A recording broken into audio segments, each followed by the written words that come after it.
সেটা এই কারণে, কারণ আপনারা জানেন না এই সংসারের সবথেকে বেশি মূল্যবান সম্পত্তি কি। এ হলো সেই সম্পত্তি যা কখনো সঞ্চয় করা সম্ভব নয়। আপনার কাছে যতই ধন থাকুক তা দিয়ে আপনি স্বাস্থ্য লাভ করতে পারেন, বাড়ি কিনতে পারেন, আদি ইত্যাদি, কিন্তু আপনি যতই ধনী হন না কেন ফেলে আসা দিনের একটা মুহূর্ত আপনি লাভ করতে পারবেন না। এই একটা মুহূর্ত, এই সময়, এটাই হলো সংসারের সবথেকে মূল্যবান সম্পত্তি। একবার চলে গেলে তা কখনোই ফিরে আসে না। আর এই মুহূর্ত যতই চলে যাক না কেন, আমরা স্মৃতির মাধ্যমে সেগুলি যাপন করতে পারি, তার আনন্দ উপভোগ করতে পারি। আর যার সাথে আমরা সময় অতিবাহিত করেছি তার স্মৃতিতে আমরা চিরকাল জীবিত থাকতে পারি। সেই জন্য সময় সবথেকে মূল্যবান সম্পত্তি, তাকে এইভাবে নষ্ট করবেন না। প্রত্যেকটা মুহূর্ত উপভোগ করুন, আনন্দ করুন।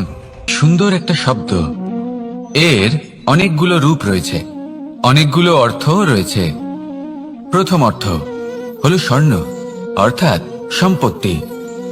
দ্বিতীয় অর্থ ধুতুরা, অর্থাৎ গাছের ছোট একটা বীজ যা কিনা অত্যন্ত শক্তিশালী হয়। যদি বেশি মাত্রায় এর প্রয়োগ করা হয় তাহলে এটা বিষময় হয়ে উঠতে পারে। এই হলো সেই ধুতুরা যার প্রয়োগ মহাদেবের পুজোতে করা হয়। এবার প্রশ্ন হলো এটাই যে এই স্বর্ণ এবং এই ধুতুরার মধ্যে মিল কি রয়েছে।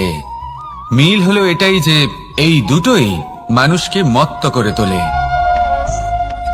ধুতুরা মানুষকে তখন মত্ত করে যখন তাকে সেবন করা হয়, কিন্তু স্বর্ণ, ধন, সম্পত্তি, মানুষ সেটা যতটাই অর্জন করে নেয় সেটাই যথেষ্ট।